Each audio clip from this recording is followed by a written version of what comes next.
welcome to our podcast. And today we have Suryanto Gobeanwa from Sunny Group in Indonesia. And he's a group CFO, and he's here to share with us a little bit about his work history, as well as give us a very good insight on what it's like working in Asia and crossing cultures, as well as building businesses. That's right. Welcome today. Thank you.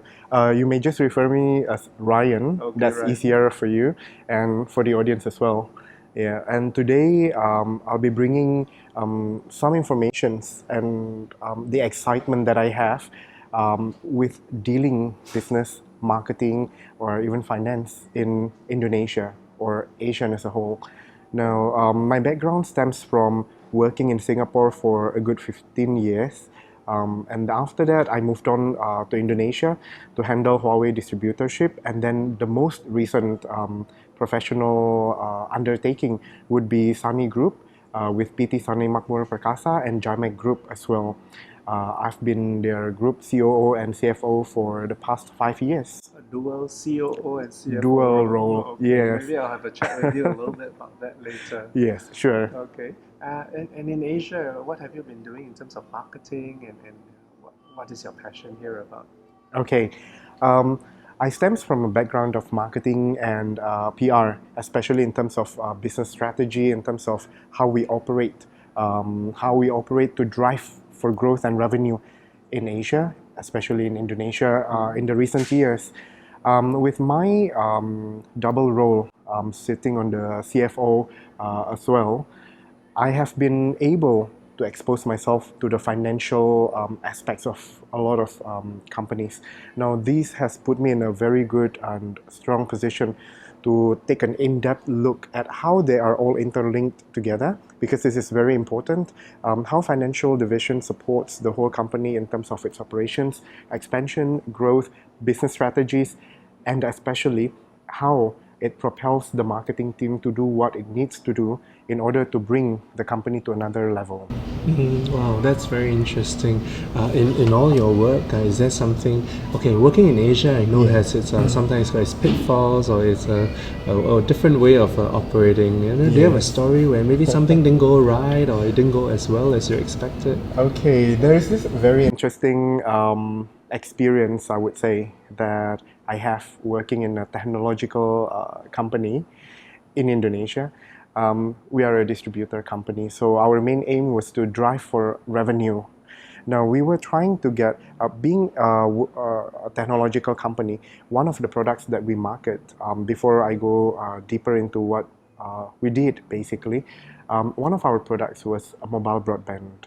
Now, mobile broadband, in order for us to successfully market in Indonesia, we have to do a lot of tie-ups with mobile operators, mobile networks. One of them will be the most recent brand that came into Singapore as well. I shouldn't be mentioning the brand, but it's very exciting to know that they only provide internet. So it's an internet provider and not a whole network provider per se. Now, this internet provider tie-ups or bundles up with a lot of mobile broadband providers. Eventually, they sit down for an exclusive contract with one of our competing brands. Now, I had at that point in time to quickly devise a strategy. How do we gain back this lost market share? Because the market share was lost to a competitor, so this is going to be a huge concern.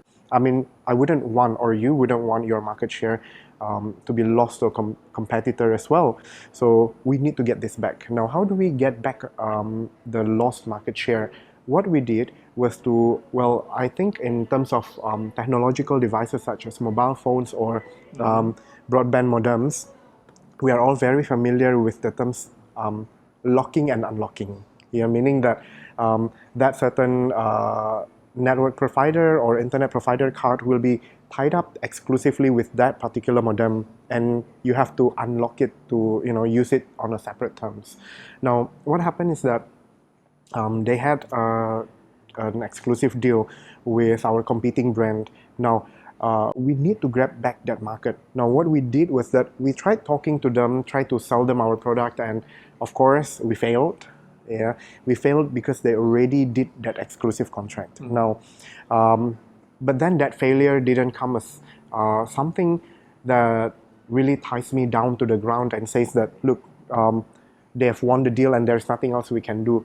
I think what's more here is how we can actually recoup back that market share. One of the ways that we did was to purchase 100,000 units of the bundled up modem, that competitor's modem with that bold card inside. Now, what happened was that when we purchased 100,000 units of those, we dismantled them, we sold them, we unlocked them, and then we sold the card separately in Indonesian market. Of course, when we sell them at so-called cost price, we already gain a profit. And then, because it was a subsidized, heavily subsidized product from that internet provider. Now, the modem itself, we throw it back to originating country. It happens to be in China. And then we sold it back as a second-hand or used unit.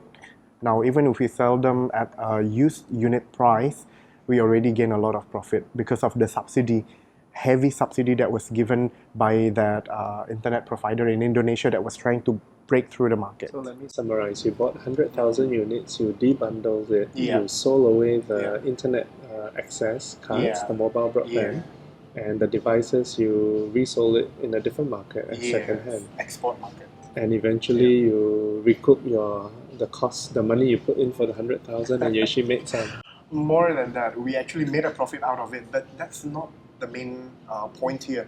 The takeaway from here for us as marketeers is how we actually, first of all, regain back that market share, that lost market share. Secondly, our main aim was really to bring this case to that particular internet provider, to tell them that, hey, look, if you bundle up with our competing brand, there's no such thing as exclusivity. It can be unlocked. If you want a more secure device, then buy from us. And it happens to be at that point in time, our product was of a more superior quality, not because I was working there, but the fact that it was of a more secure device, it's harder or more difficult to unlock. Therefore, they then partner up with our company. Very interesting strategy. I think this is the first time I've heard that, but it does happen.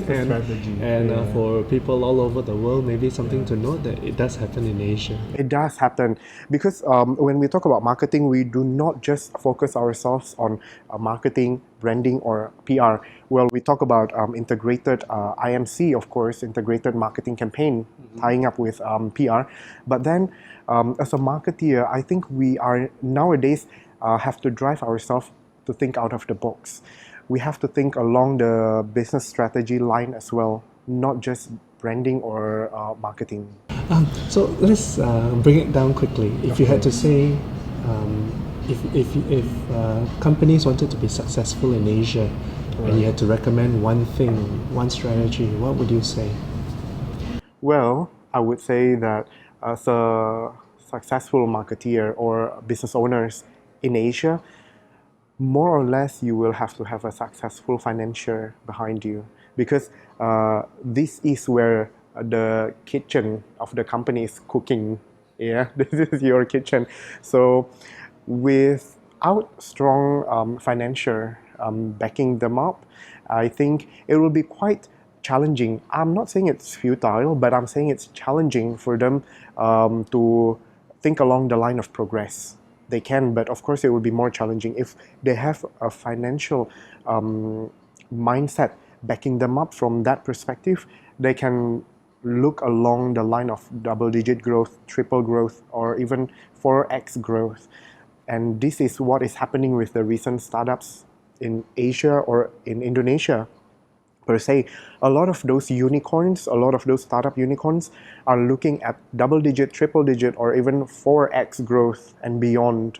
Yeah, some of those big brands you might have heard of yourself, Gojek, Grab, and those are successful, really successful brands that emphasizes the tie-ups, strong tie-ups between financing, financiers, people who think along the line of financing, and venture capitalists, of course, are backing them up, behind them, pushing pushing for the growth. So while marketing is on the front side, you have to have a financier behind you to push that marketing, so that that marketing guy or that marketeer, although he or she will be the driving force of the company, that power will be doubled or tripled by this financial background. Wow, thank you, Ryan, for the insight. Thank and you. there you have it, right? In order to win in Asia, make sure that financing is pushing behind marketing and marketing leading the forefront. This is amazing insight. I can't wait to go into a deeper conversation with you, which we will at the Asia Marketing Summit. So until then, have a good day. Thank you very much. Thank you.